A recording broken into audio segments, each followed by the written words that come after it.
through what we're gonna do. So this is our sous vide machine.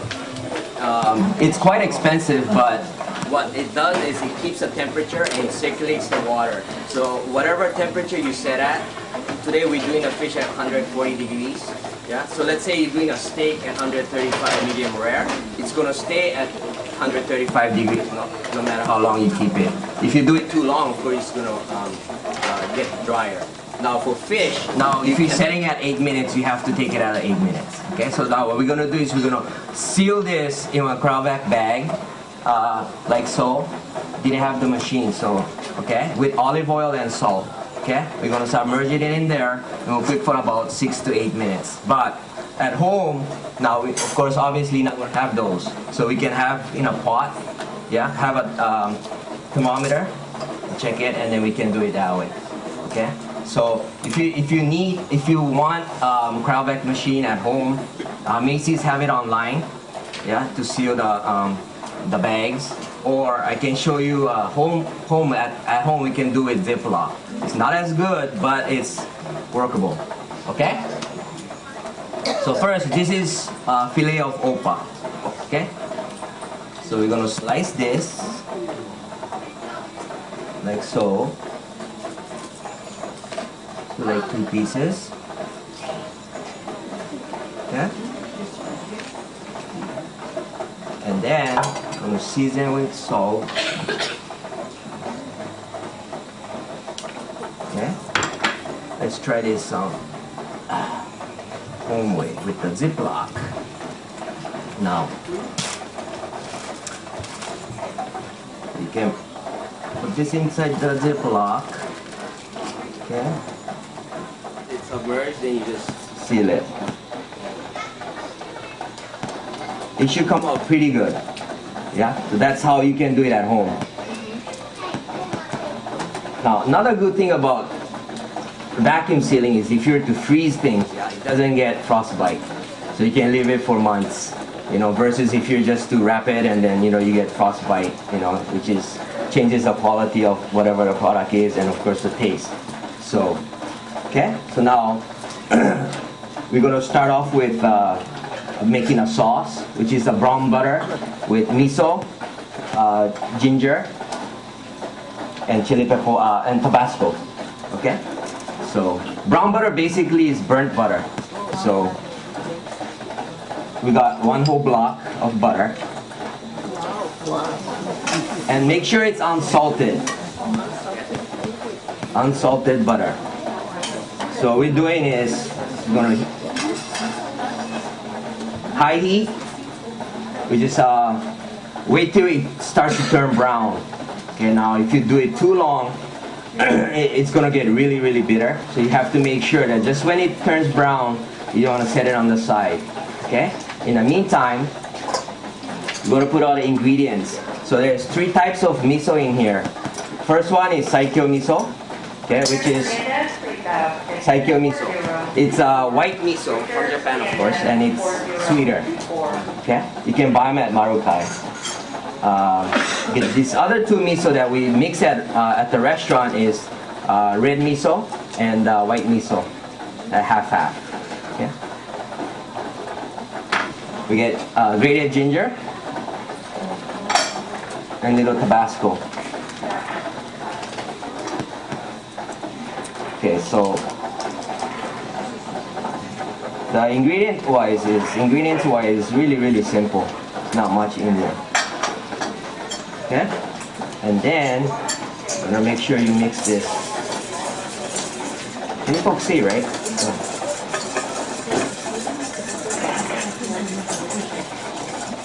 Okay, that on the side until the butter gets nice and brown. Olive oil, lemon juice. We put chili pepper water a little bit and fish sauce. Okay? So you can just buy a dressing at home. For home, you can just buy Italian dressing. Mix a little bit. Okay. Okay. So that's that. Now we're gonna do ogo. This is from the Big Island. Kind of like a coarse ogo, yeah. We have the skinny one and the robust, the bigger one. I prefer the bigger one. because it has more texture, you know, and flavor now. Depending on the chef, you can use it straight like this. So for me, I prefer to blanch it. So it's not as food flavored, oceany thing, you know. So in the meantime, we're gonna cook this fish. Okay. So maybe you can throw the regular ones in here too. So this is at around 140 degrees. Okay.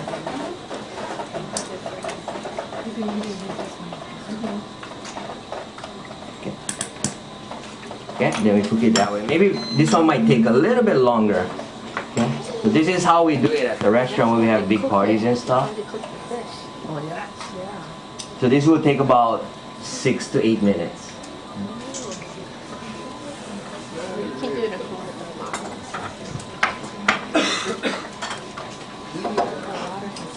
Any questions so far?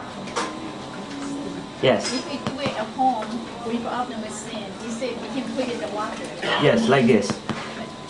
Right? So it's almost the same thing. You know, not as good as that, but it does the job. Yeah? And as you can see, because it's not circulating the water, it's not going to cook evenly first, you know. But eventually it will cook, right? So you can see. But you have to make sure it's sealed good so it doesn't, the water gets in the bag. How about the temperature of the water? 140. Yeah. Normally most of the fishes we do at 140. Between 135 to 140, but more so 140, depending on the fish. I think we can make the sauce. Can hold a bowl. A little bit at a time. Yeah, we add a little bit at a time. Mix well.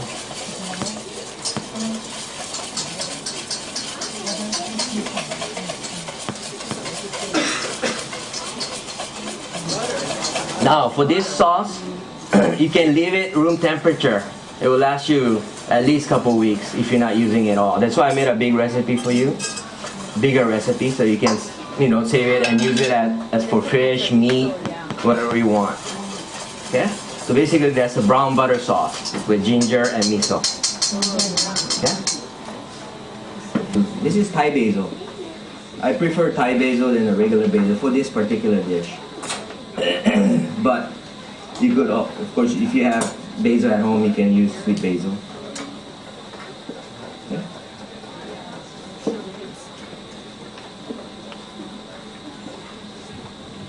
Like so.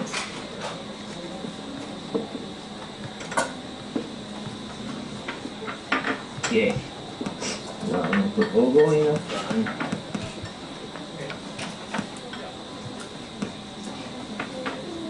Here we have ume musubi. We serve it at the restaurant. We don't do it sous vide. We just pan saute it. So also that's another option at home. To use the same sauce, the same setup, but instead of sous videing it, then you can just saute the fish at home. You know, that's how we do it at the restaurant. Crust breadcrumb panko, and you on one side and just saute it. Flip it over, and you should be done. Yeah. And, of course, the key to cooking fishes are never overcook it, right? So, this is bubu arare. Okay, you can buy them at a Japanese market. It's basically a rice cracker, but really, really tiny. Okay, so it gives texture. Normally, when you saute fish, that's what gives the texture. Yeah, in any dish you need texture. Okay, so when you bite into it, you have that crunch, you have that, you know. So for this particular, because we're sous videing it and we're not sauteing it, we're gonna put texture by adding this rice cracker balls, I guess. Call it, okay? Then you wanna add a little bit of that around it. Then we'll put this tomato lomi, whatever we call it. Right in the middle. Okay? Right around. Then lastly, we're gonna garnish with Dino Kimoto Nalo Farms corn sprouts. Make it a little bit more prettier. Okay? So this is sous vide of opa, tomato lomi, Thai basil, ogo, and miso ginger brown butter sauce with ume rice. Okay? So here we go.